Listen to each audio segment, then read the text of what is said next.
Yo, what's up? It's Rashad Crenshaw back again with another video, and X's killers have finally been sentenced. I've been waiting like a whole week for this shit to happen, and honestly, in between, well, they haven't been sentenced yet. Let me clarify. They have been found guilty. The verdict has been reached. They are guilty. They haven't been sentenced yet. They have been found guilty.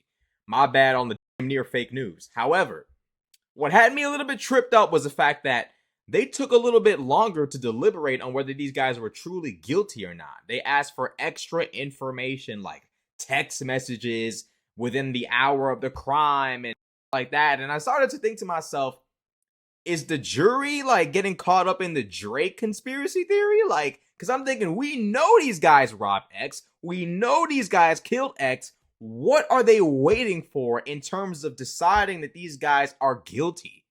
Like, what's happening here? But thankfully, they finally found these guys guilty. Obviously, Drake was not involved. I'm pretty sure the jury more than likely double checked, which is why they took so long to find these guys guilty. And finally, justice is about to be completely and entirely served. So the article says that XXXTentacion trial, 3 men found guilty of murdering the rapper in 2018. Dedrick Williams, Michael Boatwright, and Trayvon Newsom were all convicted of first-degree murder and armed robbery. Now, Dedrick Williams is the one with the face tats at the bottom left of the screen. He's the mastermind behind the crime. He's the reason why this happened in the first place. And Michael Boatwright, to the right, all the way over there, he is allegedly the one who pulled the trigger and murdered X. So, these guys are just the lowest of the low filth.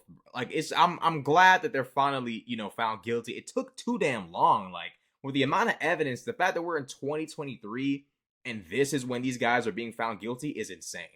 So it says 3 men have been found guilty of murdering XXXTentacion outside a motorcycle shop in Florida in 2018. Dedrick Williams, Michael Boatwright, and Trayvon Newsom were all found guilty of first-degree murder and armed robbery. The verdict came Monday, March 20th, after 7 days of deliberation, not including last Friday, with the judge granting a day off for jurors to take care of personal affairs. Closing arguments in the case wrapped on Wednesday, March 8th. The trial began back in February, nearly 5 years after XXXTentacion, whose real name is Jahseh Onfroy, was shot and killed on June 18, 2018 at the age of 20. Lead prosecutor Pascale Achille, is it Achille? I guess.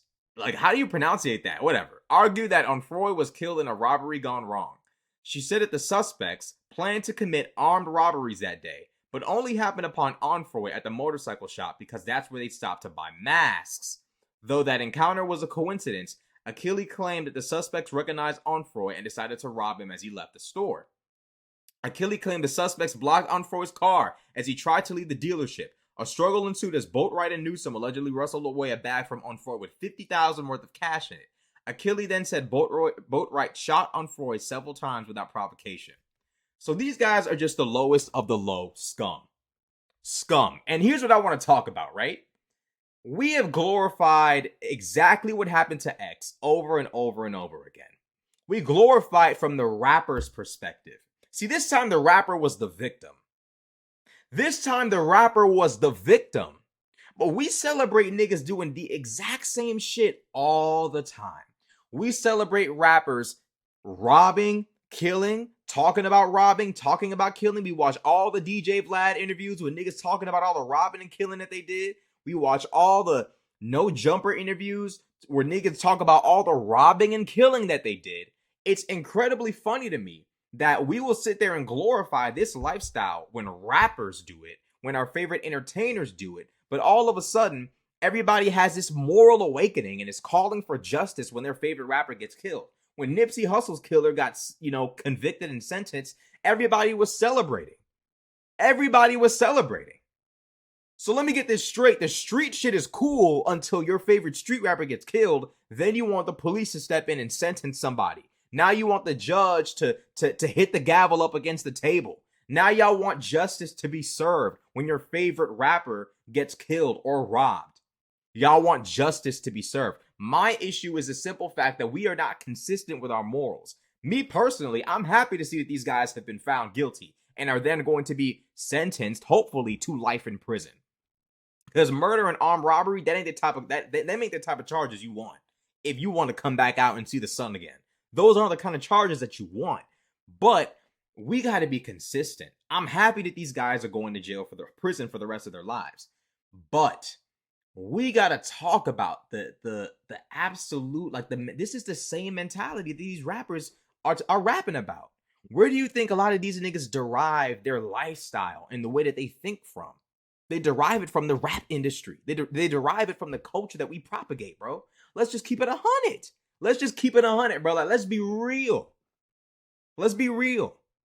We gotta be consistent with this shit. How y'all gonna sit there and grieve and mourn X, but then sit there and support a rapper who promotes the same behavior that got X robbed and killed? How y'all gonna sit there and mourn PNB Rock, but still listen to rappers who talk about sticking niggas up for their jewelry? Come on, bro. I'm just saying, we gotta be for real now. These niggas threw away, they threw all of them threw their lives away for 50 bands. There is no amount of money on this earth worth life in prison. Not even 10 M's, 50 M's, 100 M's. Life in prison, never to see the light of day again when it matters. I mean, these guys might get out when they're elderly, but at that point, what will it matter? Now you're just a husk, a shadow of your former self. That's how you want to live the rest of your years?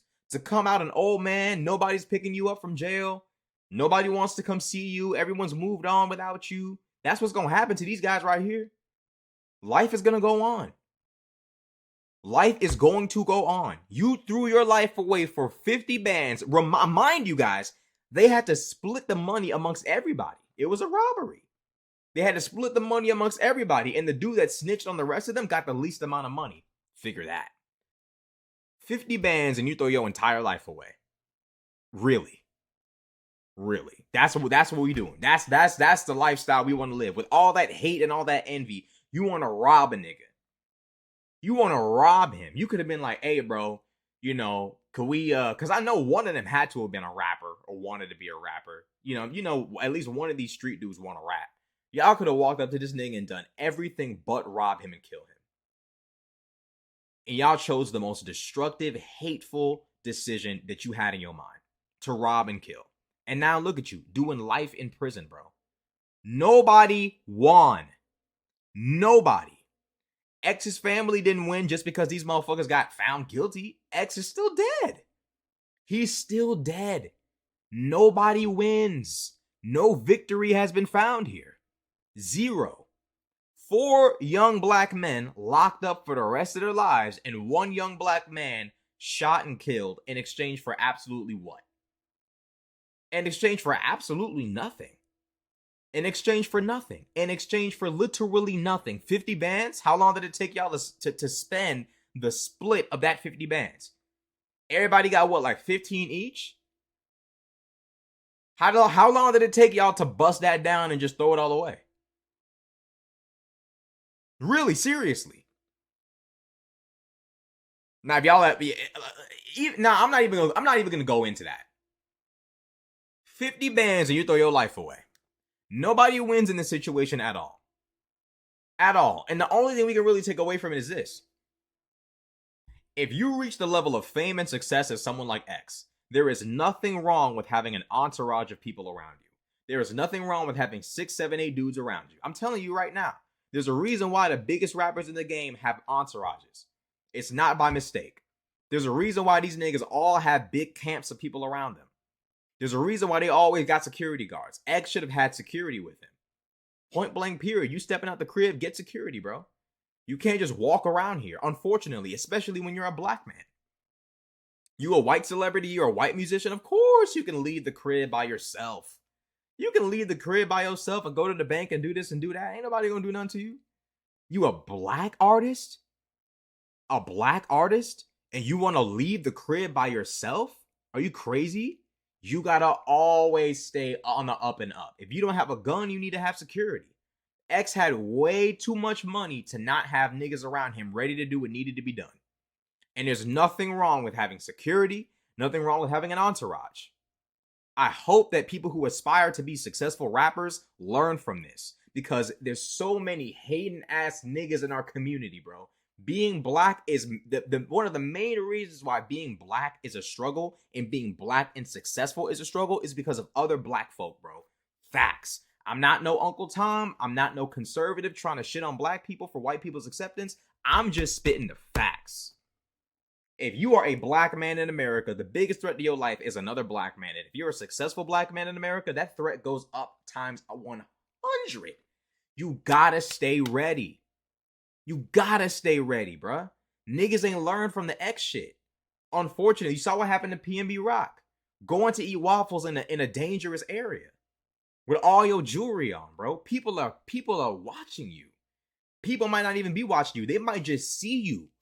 They might just see you in the moment like, oh shit, that's so-and-so. And they already got evil in their heart in that moment. That day they have evil in their hearts and they see you walking into that restaurant. They know what they want to do to you.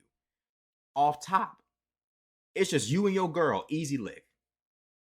Now, if it was you, your girl, and 10 niggas, they not gonna do nothing to you. You strategically place your boys in the restaurant. I want 2 of y'all over there, 2 of y'all over there. I want y'all to look at the door. 2 of y'all over there, 2 of y'all over there. I want y'all to look at the door. Automatically, just like that, you got the place secured. They got guns, they got shit ready. You can easily avoid being robbed. Or better yet, don't even eat at a restaurant like that in the first place. You know that's not a safe area. Stay away from there. You got to move different when you reach that level of success because there's so much hate. It's just so much hate in dudes' hearts, bro. And, you know, ultimately, bro, it's a sad situation because nobody wins. Y'all doing life in prison and X is dead. Who took a W? This is why I say time and time again, bro, this street shit is stupid. It makes literally no sense. 50 bands for life in prison. Make that make sense. On a scale, how does that even, like, what are we talking about? Like, I can't even wrap my mind around this shit. Cost benefit analysis would tell you, bro, let's not even rob this nigga. Like, for what? For what? 50 bands for life in prison? That's the risk you taking, bro? I guess all we can take away from this is that it's a good thing that they've been locked up and that they're going to spend their life in prison because there's really not much else to be said because all there is now is carnage and trying to learn from how to move from this situation. It's unfortunate. Let me know what y'all think in the comment section below. Like, comment, subscribe. I'm out.